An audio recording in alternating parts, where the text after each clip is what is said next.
The views expressed are solely those of the speaker and not necessarily those of Paltalk.com, AVM software, or its advertisers.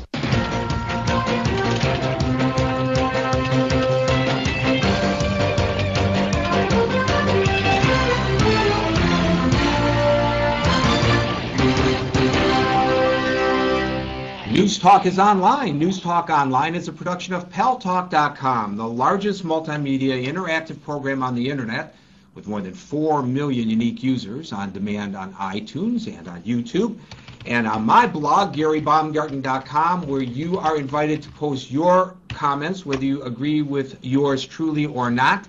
And thanks to our friends at CRN Digital Talk Radio. We're syndicated across the United States into 12 million additional households. I am your host, Gary Baumgarten, and I welcome you to the show today. We have a great guest today, Pat Buchanan, the right-wing politician, author, syndicated columnist, is with us today. Pat Buchanan was a senior advisor to Presidents Nixon, Ford, and Reagan. He was a Republican presidential hopeful in 1992 and 1996. He was the Reform Party candidate for president in 2000. He is co-founder of the American Conservative magazine. He is an original host on CNN's Crossfire. He currently is a commentator on MSNBC, a regular on the McLaughlin Group, a frequent guest on Hannity and Combs on the Fox News Channel.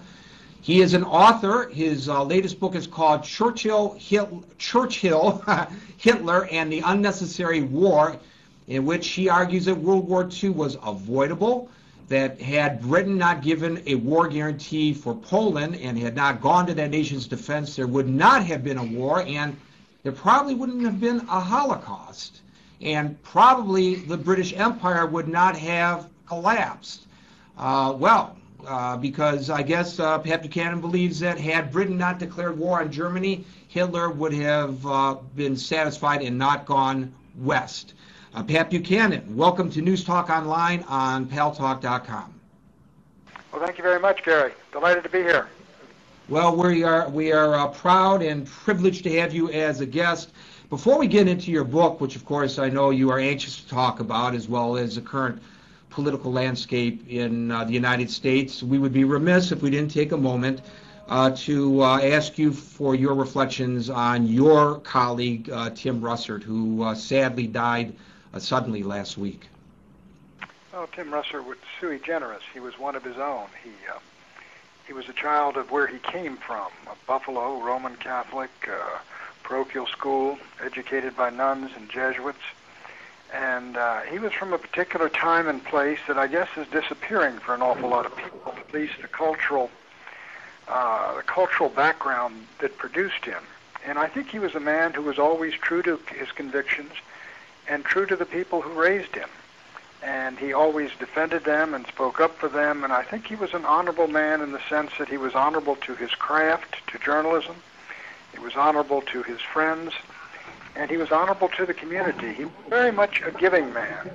There are people in life who are givers and people who are takers, and Tim Russert was a giver. You know, Pat Buchanan, you know this because you knew Tim Russert.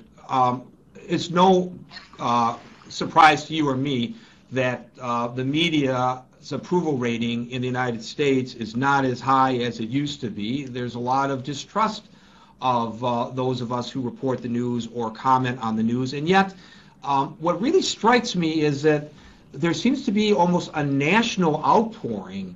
Why is that over the death of Tim Russert, do you think? Well, I think the people that knew Tim Russert from Meet the Press saw there a tough but fair inquisitor who went after folks, whether they came from the Democratic side of the aisle, where he came from, or the Republican side of the aisle, that he practiced honest journalism, that he did not take it down to a reduced level that some folks unfortunately have in the profession, that he tried to seek out the truth as he knew it and saw it, that he really tried to do the best he could at what he did. And he obviously was quite good at it. He had probably the premier interview show in the United States. And people who watch and listen and hear someone week after week for almost 20 years I think they come to bond with him in a way, and he becomes a member of the family. And television does that. It comes into the living room of individuals, and if they watch a show that's daily or one that comes on every week, I think they come to feel they know the individual, and that him to be part of the furniture of the mind and part of their lives. And so when Tim died, I think it left a tremendous hole, and people felt the loss.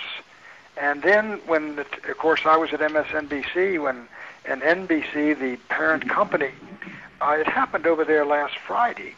And, of course, we went on the air, and everyone expressed their grief and shock. And I think the suddenness of it and the fact that he was a young man at the peak of his career and the death came seemingly so soon and so suddenly, I think it's like a young man dying. And that always causes, I think, a searing that is not caused by someone who's completed, if you will, his years. And I think these all were contributory factors. I agree. You know, somebody's putting in text in our virtual auditorium on Paltalk.com that people felt they knew him even if they really didn't. And I think you really got to that point. Pat Buchanan is our guest. He has written a new book.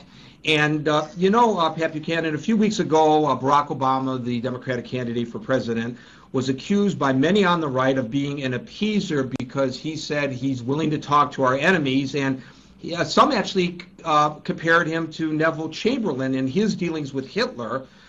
In your book, and I will repeat the name for the audience, it's called Churchill, Hitler, and the Unnecessary War. You say that if Great Britain and France hadn't come to Poland's assistance, World War II and the Holocaust would never have happened. And I'm curious, how did you come to that kind of a conclusion? Well, first, you have to go back. It was after Munich that Chamberlain, who was not an evil man or a wicked man, he is a very tragic figure. He wanted to avoid another world war. He didn't think keeping 3 million unhappy Germans under a Czech rule they had never been allowed to vote on and where they were second-class citizens was really worth a war. So he presided over their transfer, their peaceful